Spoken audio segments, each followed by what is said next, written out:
আসসালামু আলাইকুম, কেমন আছেন সবাই? তন্দ্রাবিলাস ব্লগে আপনাদের জানাই স্বাগতম। আজ রবিবার, সকাল এখন 10:30টার মতন বাজে। মা ছেলের সকালবেলার নাস্তা কমপ্লিট। এখন বাসায় এত পরিমাণ কাজ জমে আছে, কাজগুলো আমাকে করতে হবে।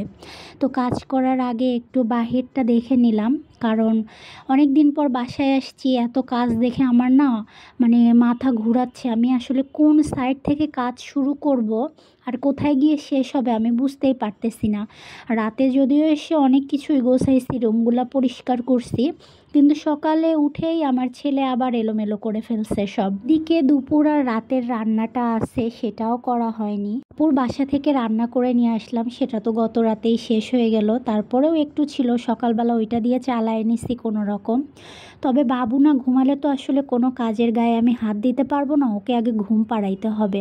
তো এখন বাজে 1:45-এর মতো। আমি একটা কাজকর্মও করি নাই, বাবুকে আবার একটু খাওয়াই দিলাম, গোসল করাই দিলাম, দেন এখন ওকে ঘুম পাড়াতে নিয়ে আসছি। ও ঘুমালেই আমি কাজ শুরু করব।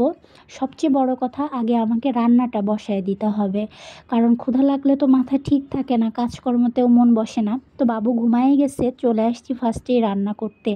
বাসায় তো সব কিছুই বাড়ন্ত, কোনো কিছুই নাই। তো ফ্রিজে যা ছিল টুকটাক সেগুলাই বের করে আমি রান্না করতেছি। তরি তরকারি আসলে কোনো কিছুই নাই ওইভাবে। এদিকে বাবুর বাবা অফিসে, তো বাজার করতে পারে নাই। তারপরে আমি যে বাবুকে নিয়ে একটু নিচে গিয়ে বাজার করে আসব, সেটারও কোনো অপশন নাই, কারণ বাবু অত্যাধিক দুষ্টামি ফাজলামি করে। তো ওকে নিয়ে গেলে আমি আরও পেরেশানি বাড়ে বলে কমে না। তো এই জন্য ভাবলাম যে ফ্রিজে একটু মাছ আছে, ওইটা দিয়ে আলু ঘাটি করে ফেলি। ও মা, এদিকে কি কাণ্ড! আমার ছেলে আজকে 30 মিনিট ঘুমাইলো, সে ঘুম থেকে উঠে গেছে। তো যাই হোক, ওকে নিয়ে এখন রান্নাটা কমপ্লিট করতে হবে, কারণ এখনও আমি দুপুরের খাবারটা খাই নাই। এটা রান্না হবে, দেন আমি খাবো। আপনারা খেয়াল করছেন কিনা জানি না, তবে আপুর বাসায় রান্না আর আমার বাসার রান্না কিন্তু অনেকটা ডিফারেন্ট ওয়েতেই আমি করি। আপুর বাসায় টোটালি পাবনার রান্না হয়, আর আমার বাসায় হয় বগুড়া আর নাটোর মিলে রান্না। তো এটা তো হচ্ছে বগুড়ার বিখ্যাত আলু ঘাটি, বাবুর বাবার খুবই পছন্দের একটা খাবার। বাবুর বাবার সাথে থাকতে থাকতে এটা এখন আমারও ভালো লাগে। তবে আমাদের পাবনাতে তো আলু ঘাটির প্রচলনটা একদমই নাই।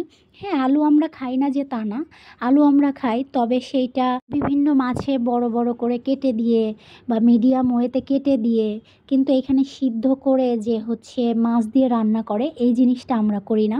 আমরা সিদ্ধ করেও রান্না করি, তবে সেটা ডিমের সাথে বিশেষ করে। তো আপনাদের সাথে কথা বলতে বলতে আমি এখানে যাবতীয় যে মশলাগুলো লাগবে সবগুলাই দিয়ে দিলাম। তো দিয়ে এখন এটাকে ভালো মতন একটু কষাবো। আর আস্ত করে একটু রসুন দিলাম, কেন, রসুনটা এমনিতে খাইতে আমাদের কাছে ভালোই লাগে। আর আপনারা তো জানেনই আমি সবসময় প্রায় আস্ত মরিচ ব্যবহার করি। যেহেতু আমাদের খাবারটাই বাবু খায়, তো সেই জন্য ঝালটা একটু কম রাখতে হয়। আমাদের ঝাল বেশি লাগলে আমরা মরিচ ডলে নিয়ে খেয়ে ফেলি। 15-16 দিন পর বাসায় আসলাম, তো বাসায় এসে একা একা লাগছে, একদমই ভালো লাগতেছে না।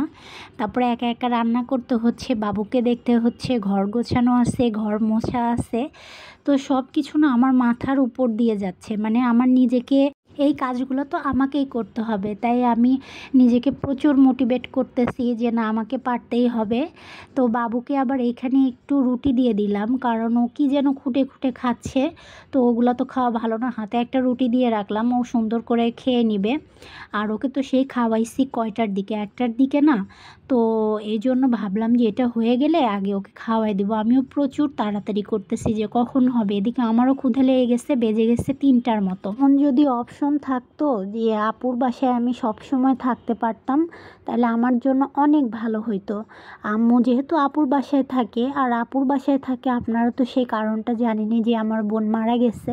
তো বাবুদেরকে দেখার জন্য আম্মু ওখানে থাকে, মাঝে মধ্যে আমি যাই ওদেরকে পড়ানোর জন্য।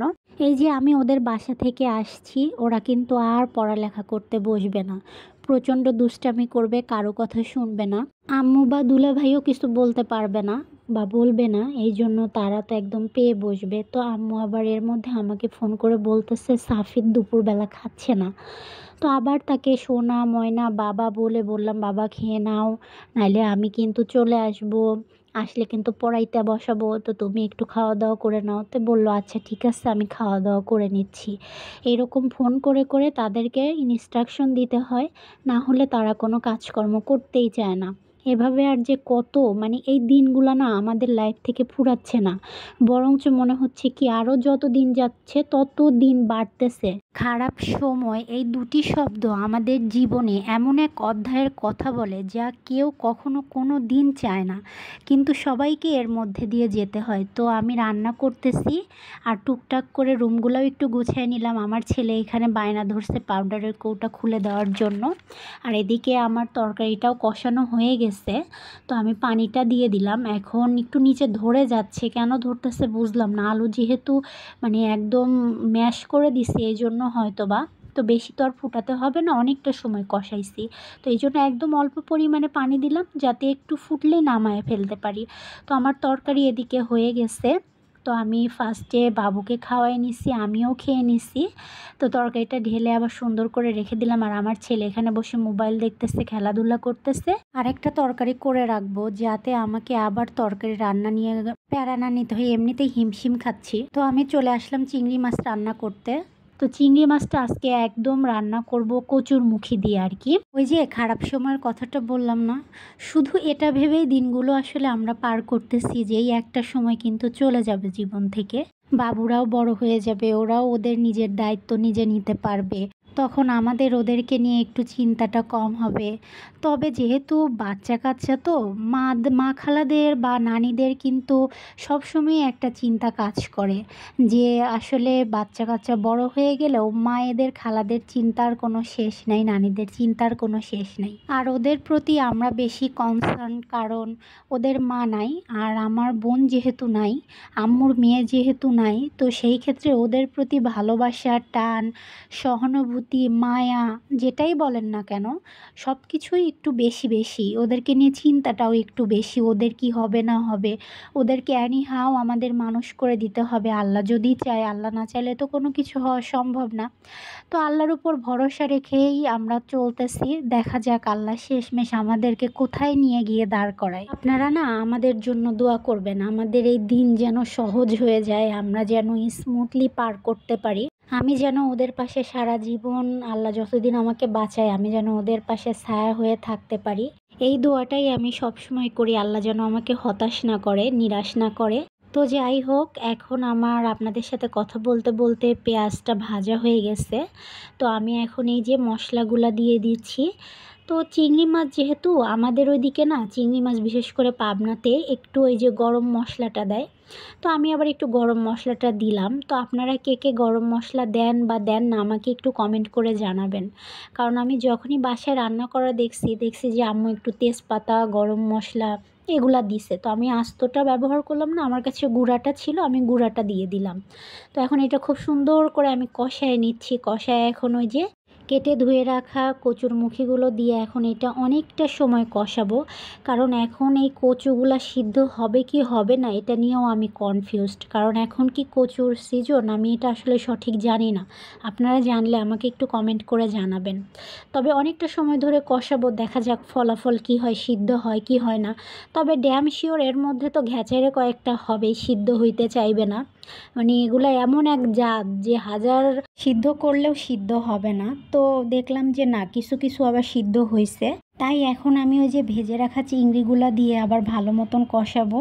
কচু আর চিংড়ি তো আজকে খাবো না, এটা একটু রেখে দিব ফ্রিজে। তো চিন্তা করছি একটু ঝোলটা বেশি রাখবো, তাইলে হবে কি বের করে নিয়ে জাল দেওয়ার সময় তো অনেকটা শুকায়া যাবে, তো যাতে ওই ঝোলটা অ্যাডজাস্ট হয়ে যায়, এটার জন্য একটু বেশি করেই রাখতে হবে।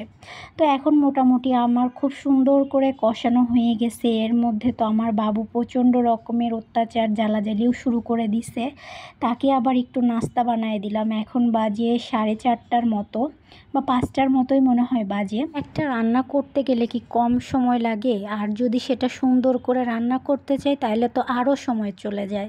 মানে লামসাম করে রান্না করলে না যায় খাওয়া, নিজেই খাইতে পারি না, আবার সময় নিয়ে রান্না করতে যাব কোনোভাবেই সেটা কাভার করতে পারি না। এদিকে রান্না করতেছি, বাবু ওদিকে আবার সব কিছু এলোমেলো করে ফেলছে, তো কিছু করার নেই, এইভাবেই করতে হবে। তো আমার তো কষানো হয়ে গেছে, আমি এখন পর্যাপ্ত পরিমাণে পানি দিয়ে নিলাম, এটা হতে থাকবে। আবার আমি রুম গোছাবো, আবার আমি রুম পরিষ্কার করব। তো যাই হোক, এদিকে আমার তরকারিটাও হয়ে গেছে, রুমও মোটামুটি গোছানো শেষ করে ফেলছি। তো চলেন যাই, আজকের ভিডিওটা এখানেই শেষ করছি। সবাই ভালো থাকবেন, সুস্থ থাকবেন। থাকবেন, সাবধানে থাকবেন। কে কোথা থেকে দেখছেন অবশ্যই আমাকে জানাবেন। আমার ভিডিওটা ভালো লাগলে একটা লাইক, কমেন্ট, শেয়ার করে দিবেন। আর আমার চ্যানেলটাকে অবশ্যই সাবস্ক্রাইব করবেন। ইনশাল্লাহ দেখা হবে পরের একটা ব্লগে।